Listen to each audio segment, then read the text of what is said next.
नमस्कार दोस्तों, मैं हूं यशी शर्मा और एग्ज़ाम लाइव चैनल में आपका स्वागत है।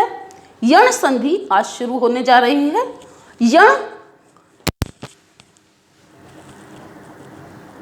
यण संधि। अब देखिए, यण संधि जो है, मैंने आपसे कहा था कि यण और अयादि संधि मैं आपको बाद में कराऊंगी। यण संधि गुण संधि का बिल्कुल अपोजिट है। अब देखिए, यण में क्या क्या स्पेशल होता है उसे हम सूत्र के माध्यम से पहले थोड़ा समझ लेते हैं, फिर आगे उसका डिटेल करेंगे।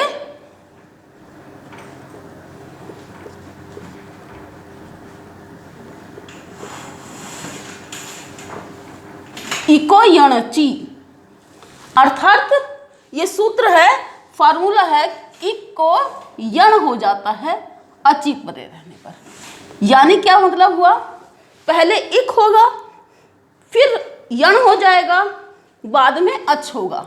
इसका क्या मतलब हुआ, पहले पद के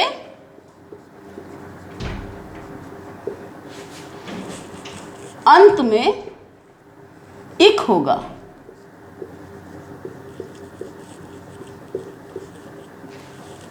दूसरा अंतिम पद के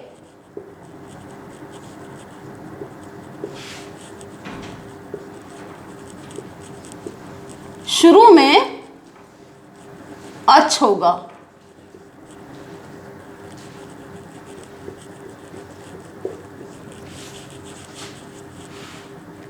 तब क्या हो जाएगा, तब इक के स्थान पर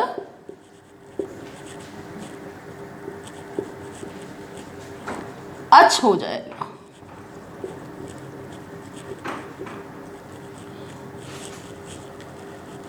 इक के स्थान पर यण हो जाएगा। अब इसमें क्या मतलब है, आप देख लीजिए कि इक किसे कहते हैं, पहले ये जान लेना जरूरी है। इक क्या है, ई उ री और री, ई उ री और री। अब इसमें केवल ई ऐसा ही नहीं है, ई छोटा ई, बड़ा ई, छोटा ऊ और बड़ा ऊ, री और बड़ा री, री और बड़ा री। इनमें से ये क्या है, ये इक हैं। दूसरा क्या है, पहला तो इक होना चाहिए और अंतिम पद के शुरू में अच हो, मतलब अच क्या होगा, सभी 11 स्वर कौन कौन से, अ आ ई उ ए ऐ ओ औ और री। 2 3 4 5 6 7 8 9 10 और 11। ये जो 11 स्वर हैं इनको अच कहते हैं। पहले इक होना चाहिए, ई उ री री, बाद वाले पद के शुरू में ये स्वर में से कोई सा स्वर होना चाहिए, तब यण हो जाएगा। अभी आप एक बात और ध्यान रखने की है, ये जो स्वर हैं ये इक के विजातीय होने चाहिए, अर्थात पहले वाला पद के अंत में जो स्वर आएगा उसके लास्ट में ऐसे नहीं हो सकता, ऐसे नहीं होगा, विजातीय होना चाहिए, विजातीय हो।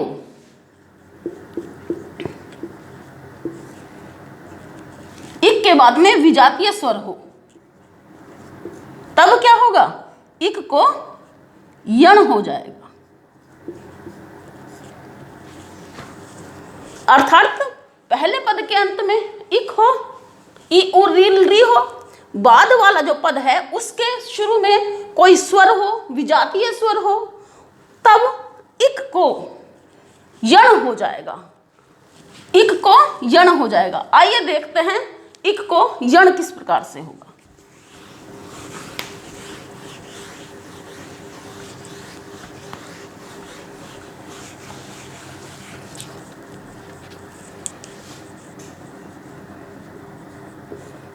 इक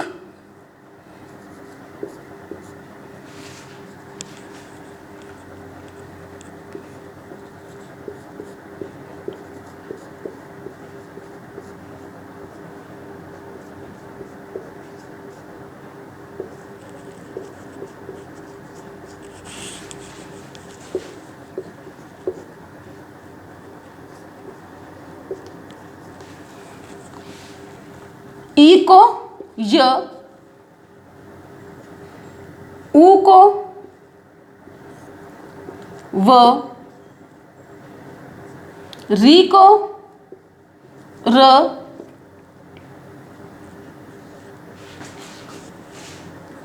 ली को ल हो जाएगा। ई को य, ऊ को व, री को र और ली को ल हो जाएंगे। कब हो जाएंगे? ये यण है। कब हो जाएंगे? परे कोई स्वर, कोई विजातीय स्वर रहने पर।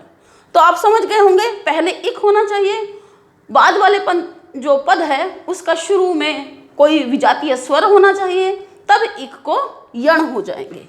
एक बात ध्यान देने की है, ई को व क्यों नहीं हो रहा है, ऊ को य क्यों नहीं हो रहा है, इसके पीछे एक रीजन है। ई तालव्य है, य भी तालव्य है, ऊ ओष्ठ के कारण वकार दंतोष्ठ, ये भी ओष्ठ है, ये री मूर्धन्य है और ये दंत है। इसीलिए इसी का पर्टिकुलर यही हुआ है। ई को य हुआ है, ऊ को व, री को र और ली को ल है। तो इस तरह से इक को यण हो गया है। कब हो गया है? कोई विजातीय अच परे रहने पर। अच्छा, एक बात और है यण संधि की। अब जो संधियां हमने की हैं उसमें जैसे ये है, बाद वाले पद में यह है, तो दोनों के स्थान पर एक स्वर हो जाता था, लेकिन यण संधि में दोनों में अंतर नहीं आता, दोनों में नहीं बदलाव होता। केवल पद का जो पद का पहला भाग है, पहले पद का जो स्वर है वही बदलता है।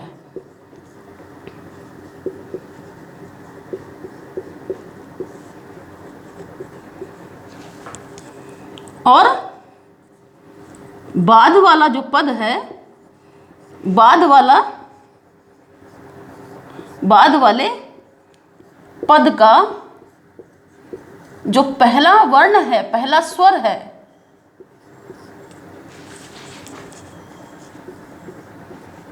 वैसा ही बना रहता है।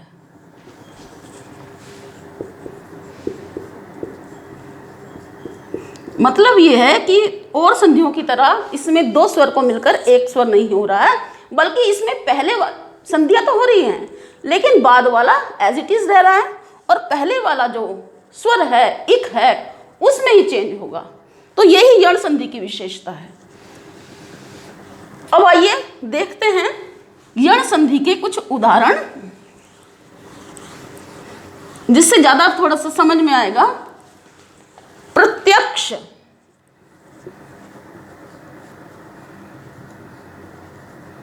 अब देखिए प्रत्यक्ष कैसे बना है, प्रति और अक्ष। इसको यदि हम तोड़ें तो ये हो जाएगा प्रत, और ये ई की मात्रा है छोटी ई, और ये है अक्ष। अपनी शर्त पूरी कर रहा है, इक है, अच है, ये आपस में जुड़ रहे हैं। पहले पद का जो स्वर है वो इक है, बाद वाला कोई अच है, विजातीय अच है, तो इसके स्थान पर क्या हो जाएगा? य हो जाएगा। ये आधा था, इसकी मात्रा यहां आ गई, ये इसकी जगह य हो गया। प्र आधा त है, ये य लिख लीजिए। अब ये आधा था, इसमें ये मिलकर क्या हो गया, ये पूरा हो गया। और क्ष, प्रत्यक्ष, ये य में अ मिल गया है इसीलिए पूरा हो गया है, ये हट गया था इसीलिए आधा रह गया था, प्रत्यक्ष। आइए देखते हैं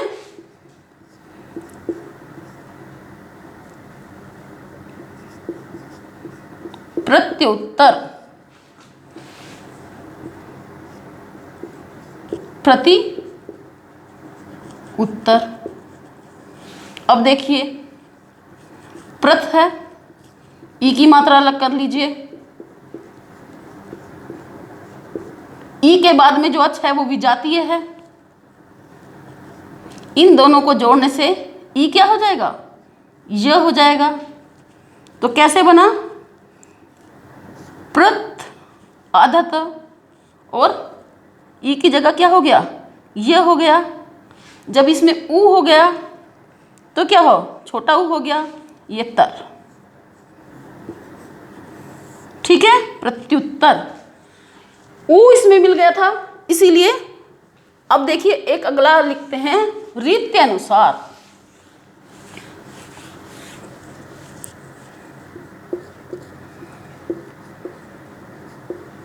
रीति के अनुसार पहला पद है रीति, दूसरा है अनुसार।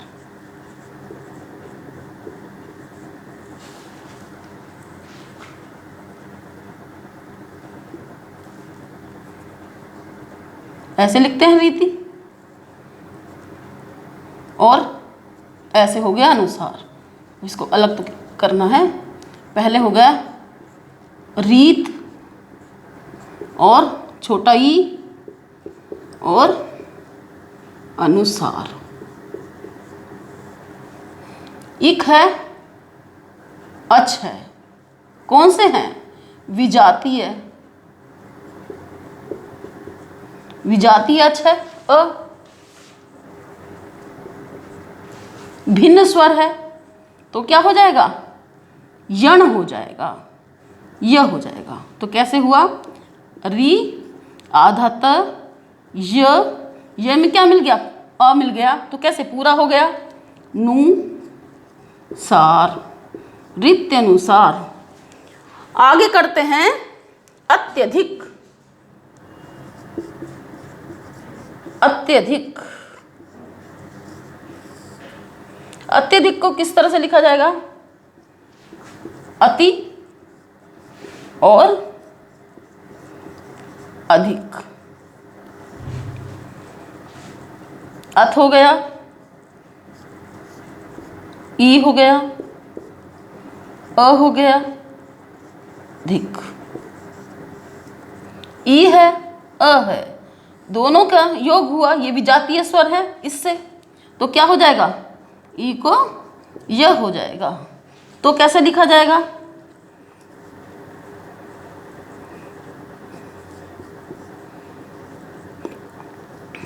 यह हो गया, यह पूरा हो गया इसमें मिलने से।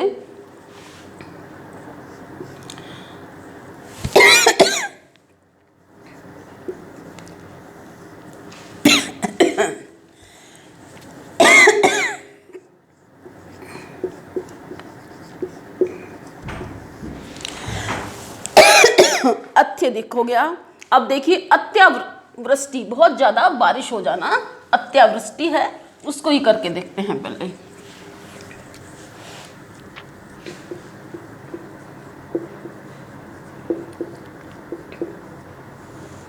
अत्यावृष्टि, अब देखिए इसमें क्या हो जाता है, इसमें अति है और आवृष्टि।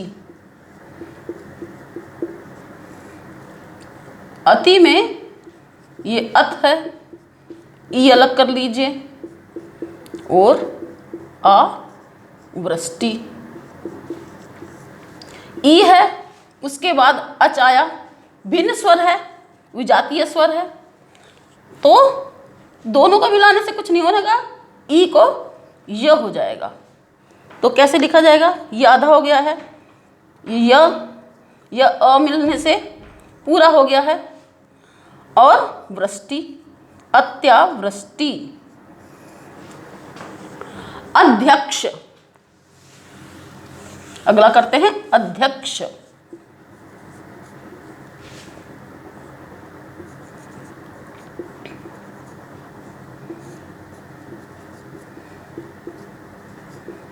अधि और अक्ष। अध हो गया आधा, छोटी की मात्रा, और अक्ष इक विजातीय स। ई को य हो गया। अब कैसे बन जाता है? ये आधा रह गया है, ये ई की जगह ये मिलकर पूरा हो गया, और क्ष अध्यक्ष। आगे करते हैं सम्यक।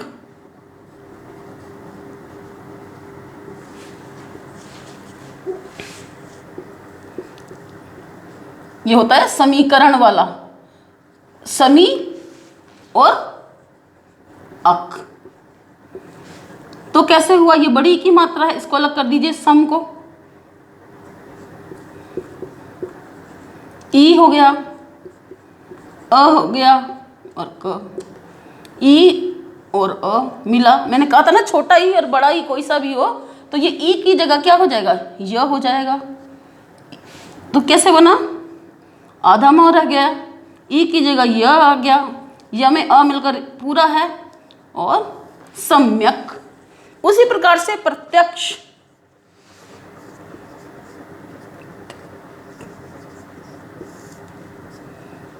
प्रति,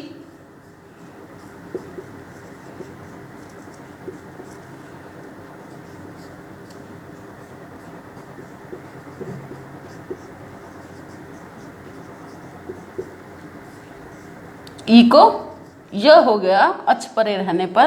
कैसे बन गया? प्र त य पूरा हो गया य, और य इससे मिलकर पूरा हो गया है, और क्ष प्रत्यक्ष। आइए अब आगे चल रहे हैं।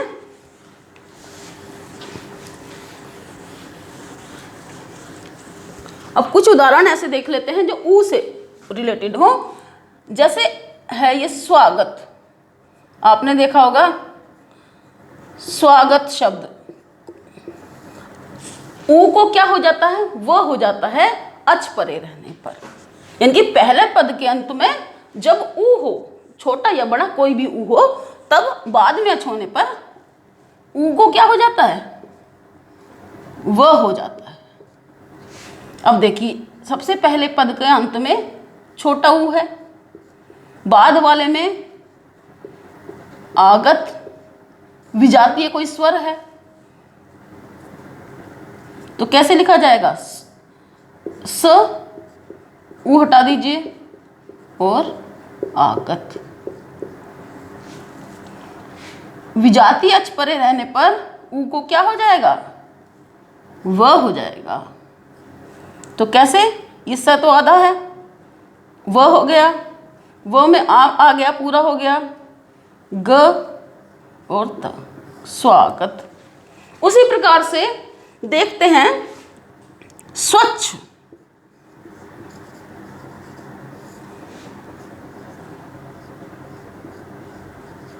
सु और अच। अब इसको देखिए, थोड़ा तो इसको इस तरह से लिखिए, स उ और अ और च छ।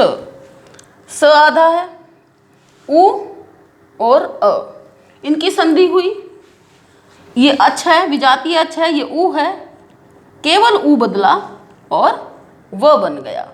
ये ऐसा का ऐसी रहा। अब देखिए, ये स आधा था, ये आधा वह हो गया, व में अ मिला, पूरा हो गया, आधा च और छ, स्वच्छ। तो ऊ का वह हो जाता है, और बाद वाला जो स्वर है वो एज इट इज रहता है। इसमें कोई बदलाव नहीं हो रहा है। देखिए आप, इसमें बदलाव नहीं हो रहा है किसी में भी, केवल ई और ऊ बदल रहे हैं। पहला पद का अंतिम वर्ण ही बदल रहा है। आगे चलते हैं, मनवंतर।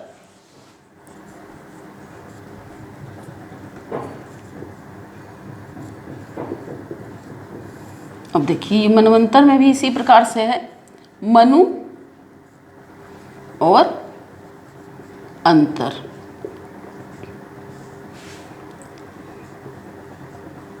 आधा ऊ अलग कर दिया है, अंतर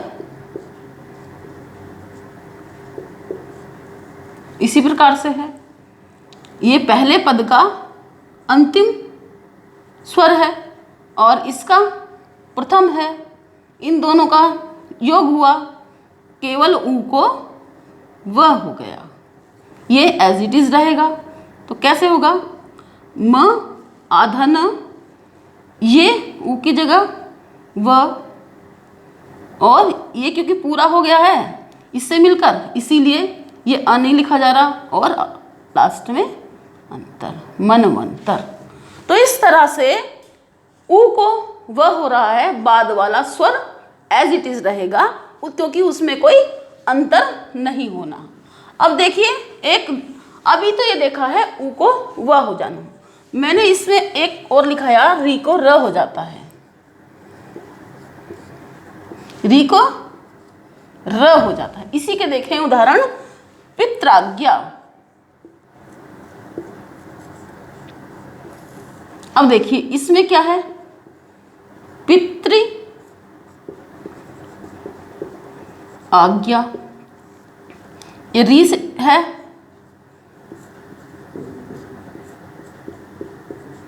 ये री है। उसके दूसरे वाले में री के आगे विजातीय स्वर है, तो इन दोनों का जब संधि हुई तो केवल ई को, री को क्या हो गया, र हो गया। और ये वाला एज इट इज रहा। अब देखिए किस तरह से बना, इधर देखते हैं। ये तो आधा है, इसमें ये री हट गया, इसकी जगह ये र आ गया पूरा, ये इससे मिलकर पूरा हो रहा है कि त आधा है, र यहाँ है, नीचे वाला जो र होता है वो पूरा होता है, त आधा है, र लग रहा है इसमें अ मिलकर, तो ये र पूरा इधर हो गया पितृ, और ये आ का डंडा लग गया पितृज्ञा। आगे देखते हैं, मात्र अनुमति।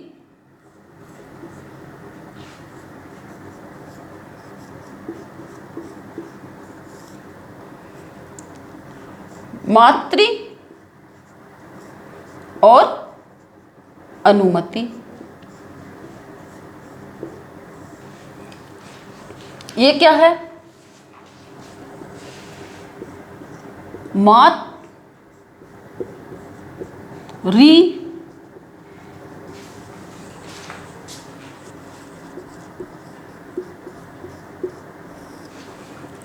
ये री है और ये है, इन दोनों की संधि और इन दोनों स्वर की संधि है, ये दोनों विजातीय हैं। तो री की जब इनकी संधि होगी तो केवल री बदलेगा और री को र हो जाएगा, ये एज इट इज रहेगा। तो कैसे लिखा जाएगा, माँ, तो अभी आधा है, इसमें ये र, ये आधा ही है, इससे मिलकर ये र पूरा हो गया, और क्या बचा है, नुमति बचा, नुमति, मातृ अनुमति, मातृ अनुमति, मातृ अनुमति हो गया। आइए आगे देखते हैं, ये तो री के उदाहरण थे, मैंने बताया री, हालांकि जो री है वो संस्कृत का ही एक स्वर है, लेकिन हम उदाहरण उसका देख लेना चाहिए। ये जो री है वो क्या हो जाता है, ल हो जाता है। किस प्रकार से, आप देखिए केवल एक ही उदाहरण, लाकृति, ये कैसे टूटेगा, री प्लस आकृति।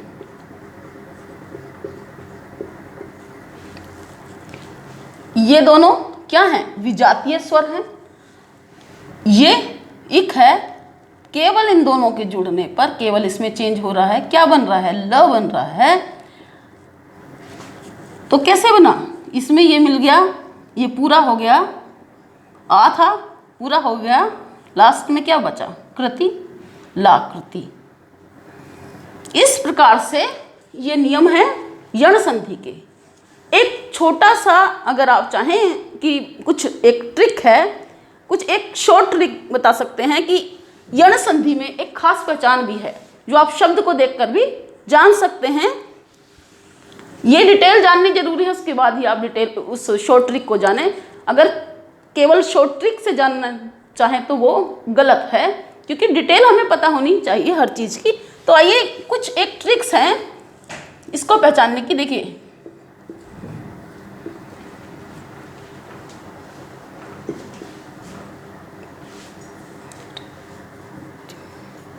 जैसे देखिए प्रत्यक्ष ही देखते हैं। मतलब यण संधि में जो पहला जो पद होता है, अगर किसी में भी यह लिखा है, व लिखा है, र लिखा है, इस प्रकार से लिखा है और उसका पहला व्यंजन आधा है, इसमें देखिए इसमें ये आधा है, तब क्या है? उसके बाद केवल व्यंजन होना चाहिए आधा, और बीच में क्या हो? य व र ल हो, तो वहां यण संधि होती है। य व र ल से आधे य व र ल से पहले कोई व्यंजन हो तब यण संधि हो। तो इस तरह से आज यण संधि पूरी हो रही है। आज तक के लिए इतना ही। कल हम अयाधीश संधि शुरू करेंगे। धन्यवाद।